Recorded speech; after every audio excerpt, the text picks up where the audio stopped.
you everyone for coming to this wonderful program today. I'm excited to have this conversation with Professor Katie Young. So Katie, just speak to... Take it away.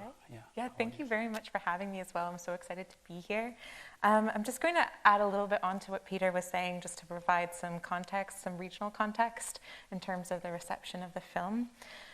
So as Peter mentioned, Northern Ghana, where this film is popular, is a majority Muslim region, and the city of Tamale, where my research has been, is a majority Muslim city within Ghana, which is a majority Christian country.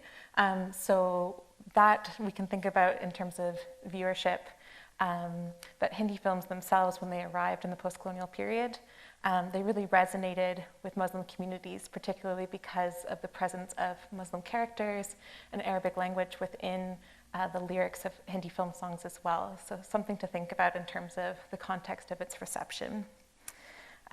We've chosen Noorie, a 1979 film, because it is continually popular in Northern Ghana today.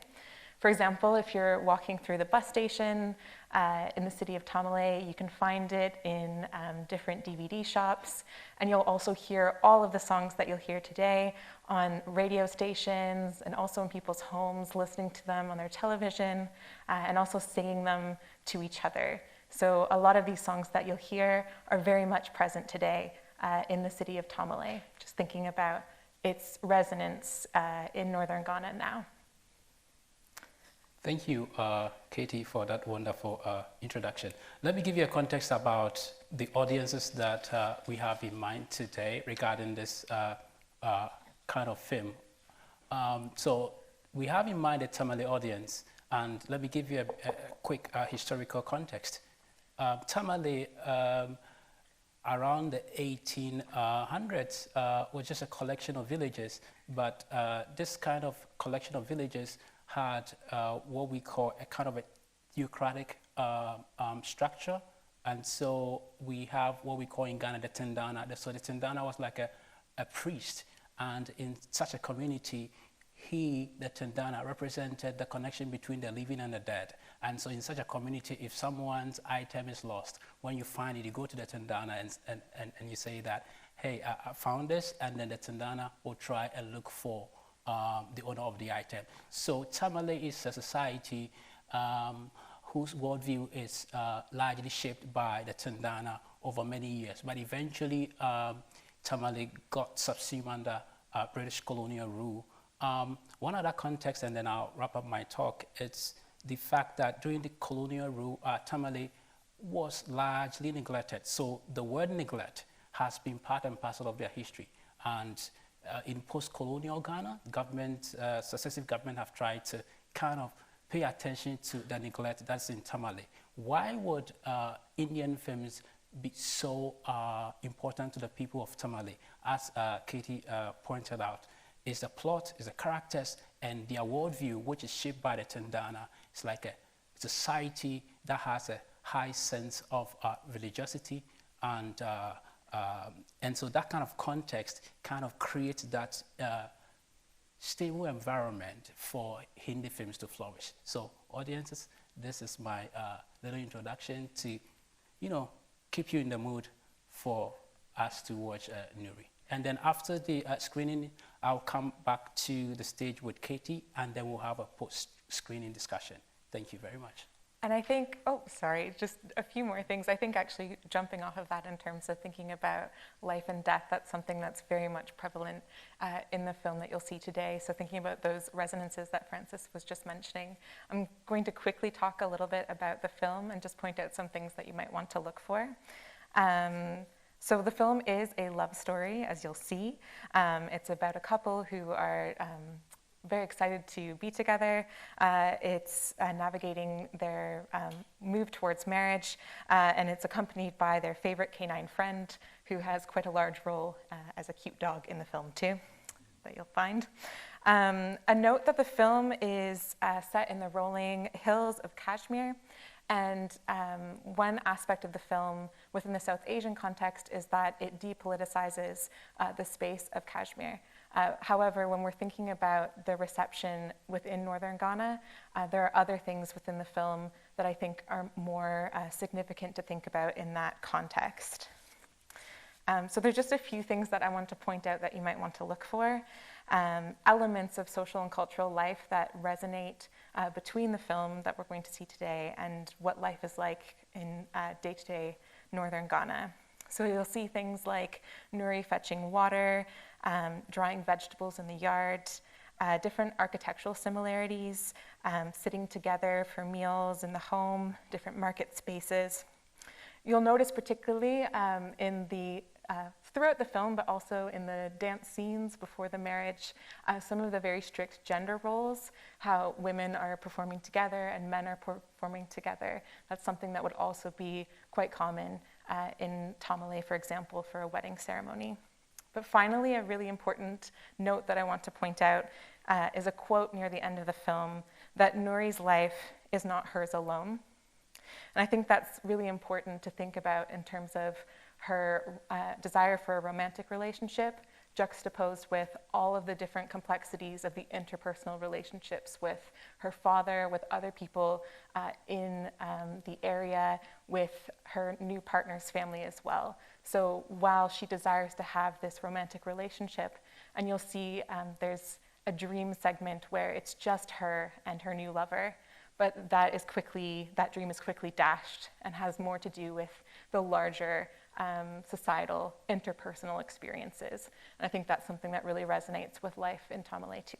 Yeah. So I hope you can see some of these things in the film. That's wonderful. And so Tamale, lastly, is 600 kilometers from Accra. So in case you are imagining, Accra is the capital city of Ghana. And when you are flying, it will take you roughly 30 to 45 minutes to Tamale. Yeah. So when we walk off the stage, we're going to take our seat, and I'll assume I'm in Tamale. And then after the screening, we'll come back to the stage. Exactly. Thank you. Thanks. We're back. Yes, back to Santa Barbara. Exactly. Yeah. It was an interesting Hindi film to watch with the audience, and so much memories. I remember, your work, you talk about different kinds of viewing context. And, growing up, remember sometimes sitting in front of the television. Sometimes I'm not lucky to get a seat, so I will sit on the floor. And while the screening is ongoing, I get a bite from an ant that is also moving on the floor. And, and I was just wondering, with the time that you spent in Tamale, working on Hindi media flow regarding Hindi cinema, Bollywood, and then later on Indian television serials. I'm just wondering the kind of local viewing context that you experienced and you encountered. Yeah, so definitely watching within the home. Luckily, I didn't get bit by any ants, but I also would sit on the floor, especially with television series, but also older films. A lot of going into people's rooms that people would pile into rooms together to watch. But also, for example, with the film Noorie, it's for many, they've watched it so many times that they'll have it playing while they're doing chores. They'll even pull the television out into the courtyard while they're doing laundry or sweeping or other things. So it kind of becomes this soundtrack to the rest of everyday life. Of course, then there's also video centers where people, especially younger children, will go and pile in together and watch films. And still, some of these older Hindi films, they play them at the video centers too. And video centers, another area where, growing up, had experiences like carrying the television on my head, walking to the video center, and I felt like, okay, I've achieved a lot in life. Yeah. Having to carry the television and sometimes standing at the gate to kind of take the money from people and give them the ticket to come in. And so in the video centers that I experienced, we didn't have the single seat, like one man, one seat. It was a bench. And so you share that space with other people. So if someone wants to get up and use the washroom and doesn't tell you, you end up falling off because it's one bench and the person's weight is needed. That balance is needed for you to stay safe and sound in that space. I was wondering what kind of configurations or infrastructure or forms of infrastructure that you encountered in that spaces, especially with video centers in Tamale. Do they even have video centers? Yeah. Yeah. Wow. There's still video centers. They're less than they used to be, as like what I've been told. But there are still video centers, and in terms of infrastructure, one thing that I find really interesting is that they'll have speakers. I don't know if you experienced this too, but speakers where they'll play the music ahead so people will know which film, like many of the songs that you've all just heard, they'll be playing them so people will know, oh, Noorie's playing, I need to go inside. But then also inside, the benches are so crammed, as you're saying. Yeah. I think it creates this intimacy because everyone is so close together. And then there's the fan, of course, like going at the same time because it's so hot inside with so many people in such a small space. I think, too, in terms of other viewing contexts in the home, one thing I noticed when watching films in people's houses, especially in their bedrooms, was that other things are going on at the same time. If it's time for prayer, that people will be praying at the same time, or maybe a child is hungry and they need to get food, that things are happening and people are flowing in and out of the space at the same time, catching particular moments or kind of sneaking back in for favorite songs and things like that. Wonderful. And the conversation around speakers, I remember in my community, around the video centers, we place the audio speakers in front of the cinema, the entrance, and the speaker is overlooking the community. So whatever sound or resonance that is happening within the cinema, the environment is also having a taste. And so, yeah, I agree. And it's interesting that I grew up in the Ashanti region, that is the south, 600 kilometers south of Tamale. And it's like these media infrastructures are also kind of similar.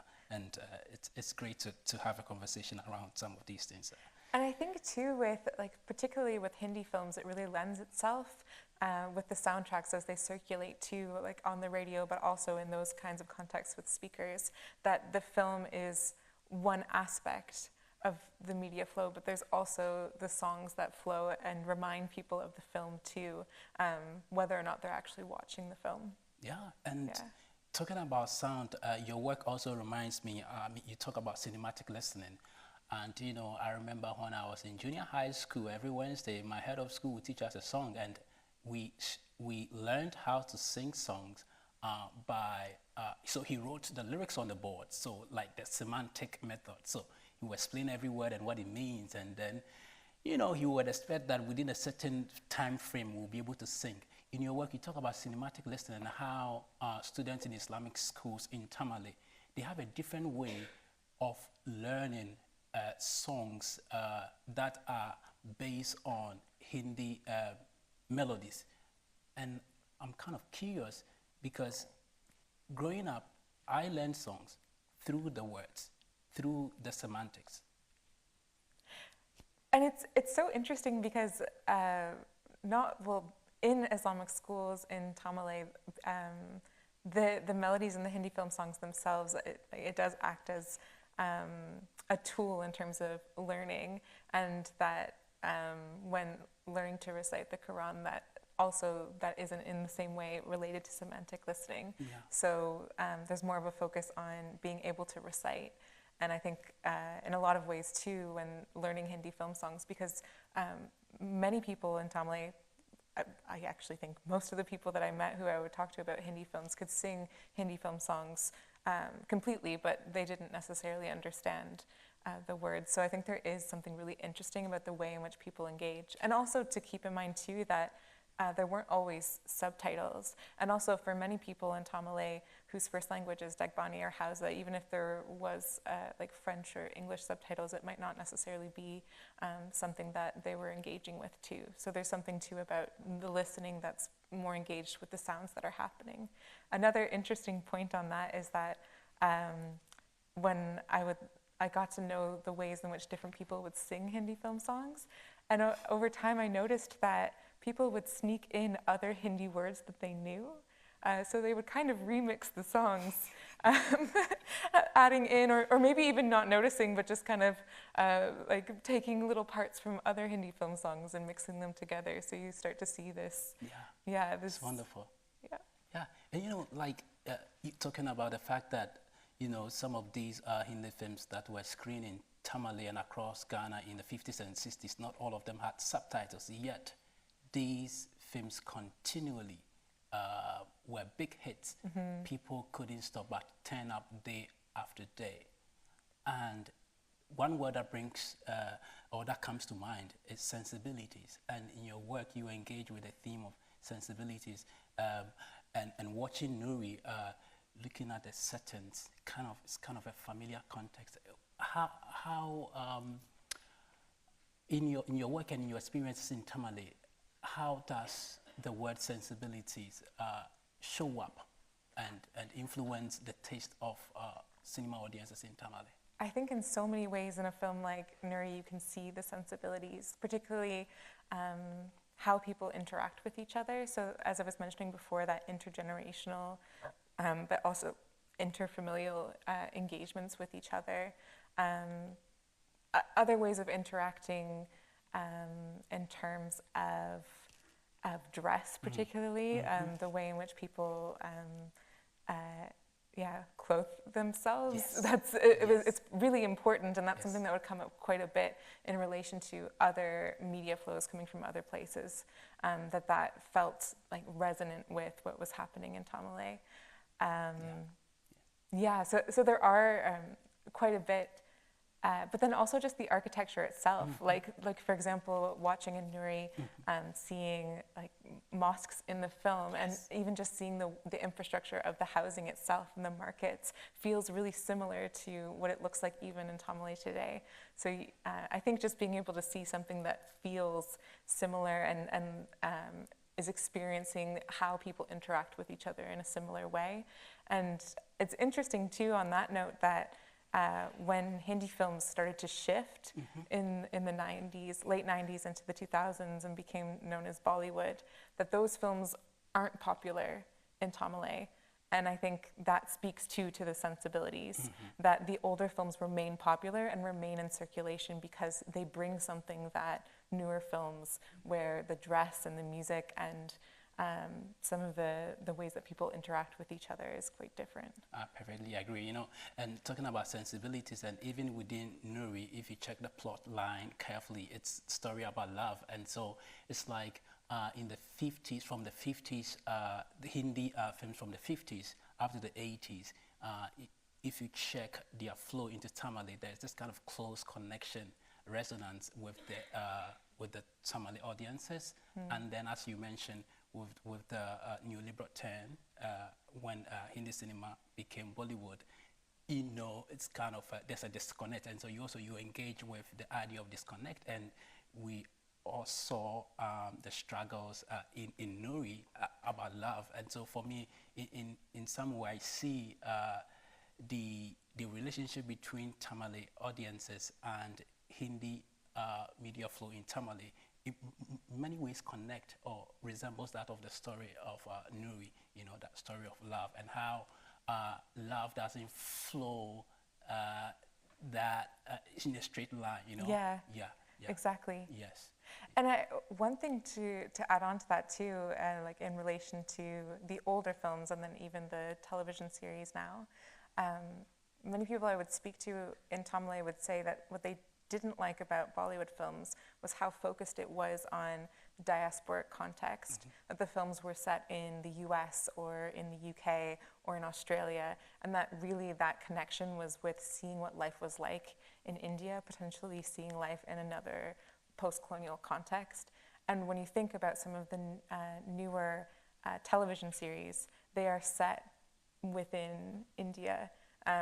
So that's interesting too, to think about that like geographic context of the resonances. Yeah, and talking about television series or seriality, and there is this in Indian TV series that became a big hit for the market women, and we have a lot of professors here of history, and you know, in Ghanaian history, market women, our mothers, have always been part of our history, and so there's this TV series called Kunkumbagia, Yes.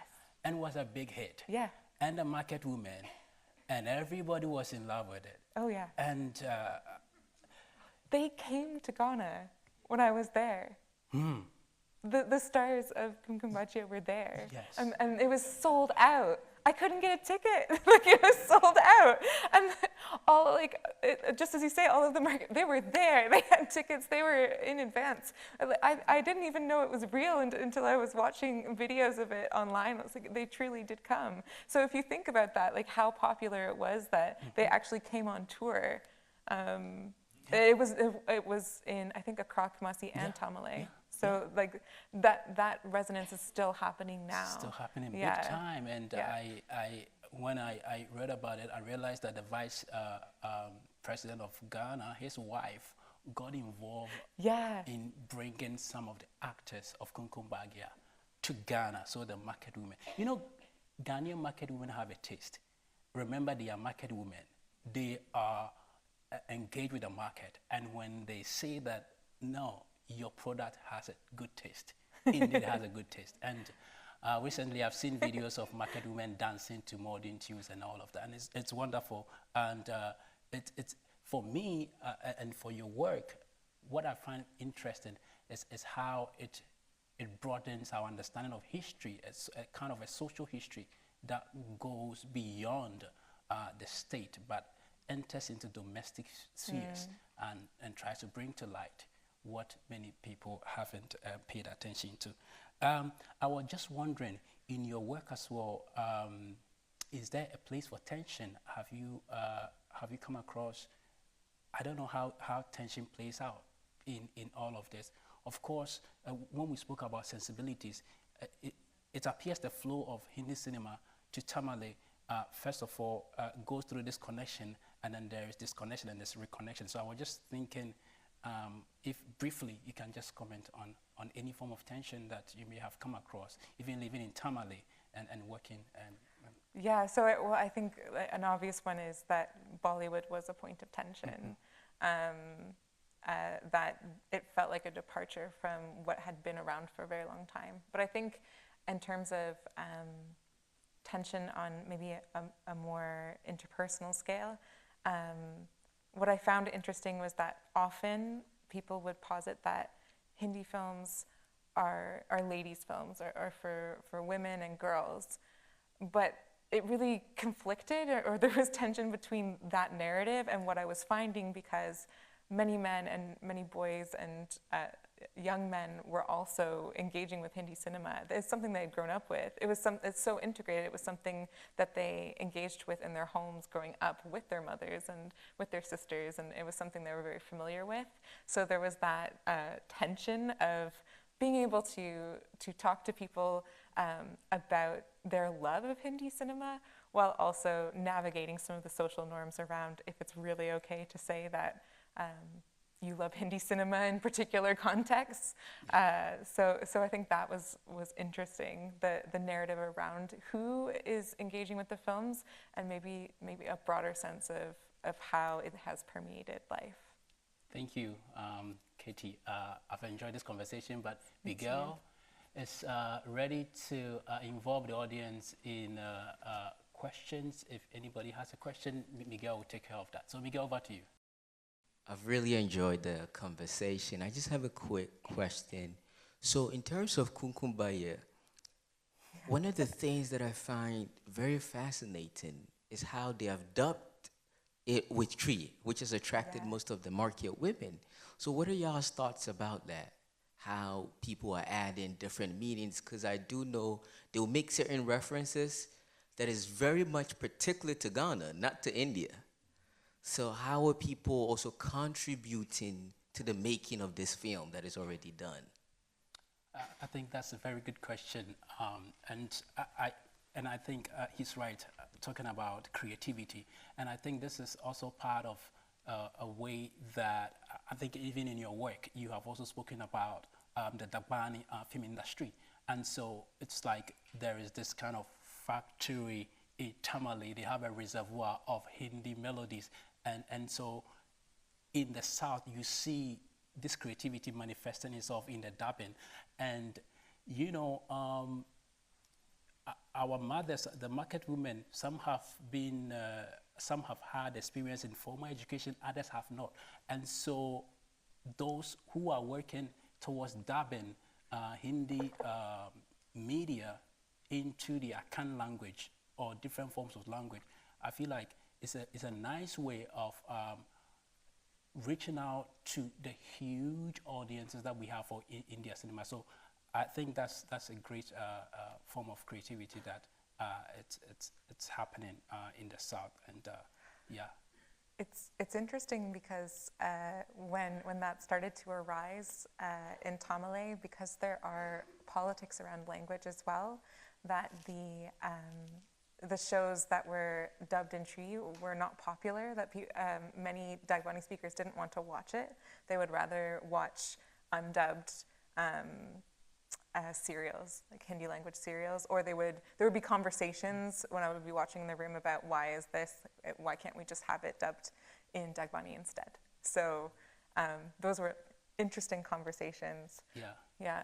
And those Hindi films that are dubbed, yes, as you mentioned, that are kind of translated into Tree or dubbed into the Tree language. It's like when you, this is in the South, when you walk down the street, you can hear, you can sense that the whole place is vibrating because the televisions that are placed in shops dotted along the roads, all of them are overlooking down the street, and you see kids, those who've taken their baths, those who have not taken their bath, all of them standing in the street and watching with their mothers. And in your work, you also talk about in domestic spheres or domestic viewing contests, children watching television with their mothers, and their mothers carefully curating what their children should watch. Interesting. Yeah. Thank you for the screening and the discussion. I know that the overall subject is focused on Hindi film, but within that and within this specific film, there's a fair amount of Islam. I don't know whether it's a completely Muslim society or partly Muslim, but we see that there is a strong influence. And you mentioned the mosques you saw and how that resonated with mosques you had seen in Tamale. And so my question is this. What strikes me as far as that goes is the diversity of representations of Islam and experiences of Islam. Having lived in Tamale, but I've been there, lived in further north in Navrongo, for a while. And when I think of the representations of Islam that tend to dominate, circulate in this country, they're very different from what I saw growing up, what I see in the film, I believe in the Kashmir region, what I know pertains in places like Senegal, and so on. So I wonder if you could speak to that, the extent to which it, in addition to everything that you've discussed, it also, I think, compels us to think differently about what an Islamic society looks like, or a Muslim society looks like. Thank you. Not just there, but also, certainly in West Africa. Yeah. Well, that's a great question, and I guess there's a lot of different ways I could take it or explore it. But I think kind of peeling back in terms of representation and different expressions and depictions of Islam, particularly within media, from what I've read, is that during the late colonial period, especially in French West Africa, there was a lot of anxiety within the French colonial administration about depictions of Islam within media. And so many Egyptian films, for example, the censorship boards would completely ban them. And so I saw the same too with censorship records in the archives in Accra, that more Egyptian films were censored, but then Hindi films weren't. And I think in a lot of ways it might be because maybe those on the censorship board weren't aware that there would be Muslim characters within Hindi cinema.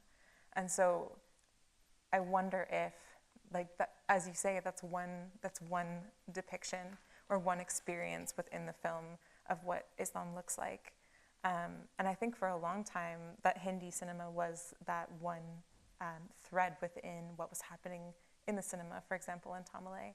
But what I did notice is that more recently, with a broadening of media, that especially younger people that I would speak with would be finding other music videos or other forms of media coming from other places and engaging with those alongside Hindi cinema. So I think there is a broadening out and an engagement with media coming from other Islamic contexts at the same time. So we can see that shift happening.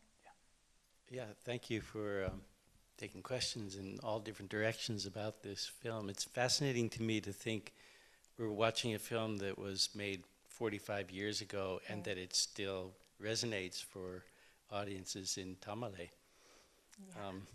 But I'd like to hear you say a little bit about the music, because music in Ghana has changed a lot over the last 45 years too. And I'd love to hear a little bit about what role the music from these films has played in the evolution of music in Ghana over that time. Yeah, that's a fun question. Particularly in Tamale, there's a Dagbani film industry, and there's a subset of films within that industry that focus on Hindi film music. So the melodies will be taken and are then rewritten and reproduced and created within films. So then there are Dagbani film soundtracks that are based on Hindi film melodies. One interesting thing that we were talking about last night is that there's also the structure in which the music is created also mirrors what's happening in the Hindi film industry too. So in Tamale, there are playback singers that filmmakers go to. So they'll go and say, this is what my film's about, can you find a melody and can you record the song for me? And then that recording becomes what the actors will perform to within the film. And when I was speaking to these different playback singers, they would talk about how they would see the names of the playback singers at the beginning of the films, and that they would look into it and they got to know who they were and they wanted to be like that. So it's kind of developed into its own industry that has a lot of the same structure or musical approach and production to what happens in Hindi cinema, which I thought was really fascinating.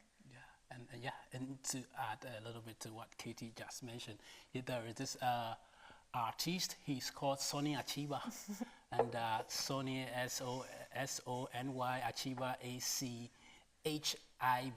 So you can just check it out. Those of you who love to dance, Sonny Achiba is Ghanaian.